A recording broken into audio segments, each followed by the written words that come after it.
Hola, hoy les quiero compartir un tema que es sumamente interesante. Eh, Hoy quiero compartir con ustedes lo que es la psicomotricidad.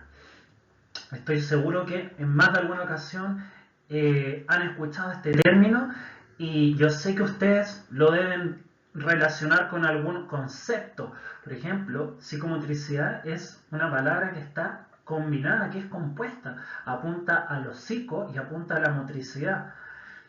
Pero es una palabra que es un poco compleja.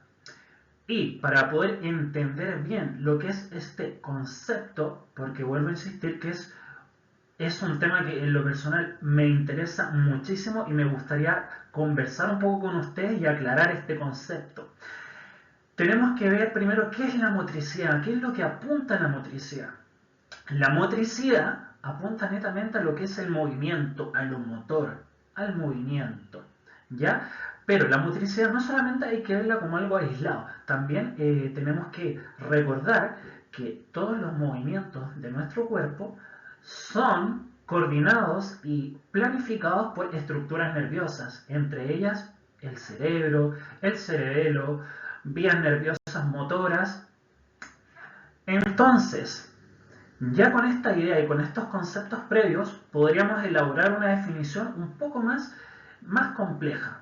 Por ejemplo, podríamos decir que la motricidad se refiere a la capacidad que tenemos nosotros de mover algún segmento corporal o bien el cuerpo completo.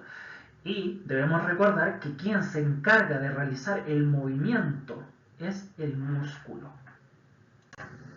Los músculos generan movimiento. Ahora, si queremos elaborar una definición más compleja, más global, podríamos atrevernos a decir que la motricidad es la capacidad del ser humano y de los animales de generar movimientos por sí mismos. Pero para ello debe haber una adecuada coordinación, una sinergia entre las estructuras nerviosas, los órganos de los sentidos, el sistema musculoesquelético. Sistema musculoesquelético se refiere exclusivamente al sistema motor, músculos. Y los músculos son quienes nos mueven. ¿Sí? Entonces, ahora que tenemos conceptos previos más claros, vayamos a la etimología de la palabra psicomotricidad.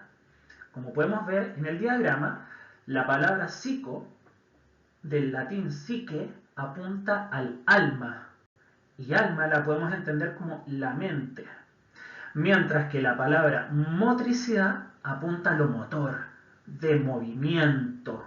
Nunca se les vaya a olvidar, siempre doy este ejemplo: motricidad, motor. Los automóviles que se mueven tienen un motor y el motor genera movimiento, por si alguna vez se les olvida. Entonces, para resumir, psique, psico, mente, motor, movimiento. Muy bien. Según la OMS afirma que la psicomotricidad establece una relación entre, por un lado, las habilidades motoras, el componente cognitivo, el componente emocional y social de una persona. La OMS nos entrega una definición más bien íntegra, lo cual está súper bien, pero para conceptos más prácticos y para tener más claridad, podríamos decir que la psicomotricidad es una actividad psíquica que viene generada por la mente y que se da por estímulos externos y permite generar movimientos. Entonces, para ir finalizando, vamos a diferenciar conceptos que creo que no son que debemos aclararlos para no confundir. La motricidad no es más que el movimiento puro del cuerpo, y en sesiones futuras vamos a diferenciar la motricidad fina de la motricidad gruesa.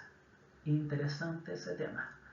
Mientras que la psicomotricidad es un concepto más global que aborda el movimiento, pero también la planificación previa del movimiento, es decir, cómo se fue construyendo el esquema mental para generar el movimiento. Palabra clave para diferenciar la psicomotricidad de la motricidad es que en la psicomotricidad la pregunta clave es, ¿cómo podemos hacer dicho movimiento? ¿Cómo se elaboró ese movimiento en nuestro cerebro? Bueno, para ir cerrando, si tienen alguna duda o comentario, no duden en preguntarme. Muchas gracias por su disposición, participación y nos veremos en alguna otra sesión. Chao, chao.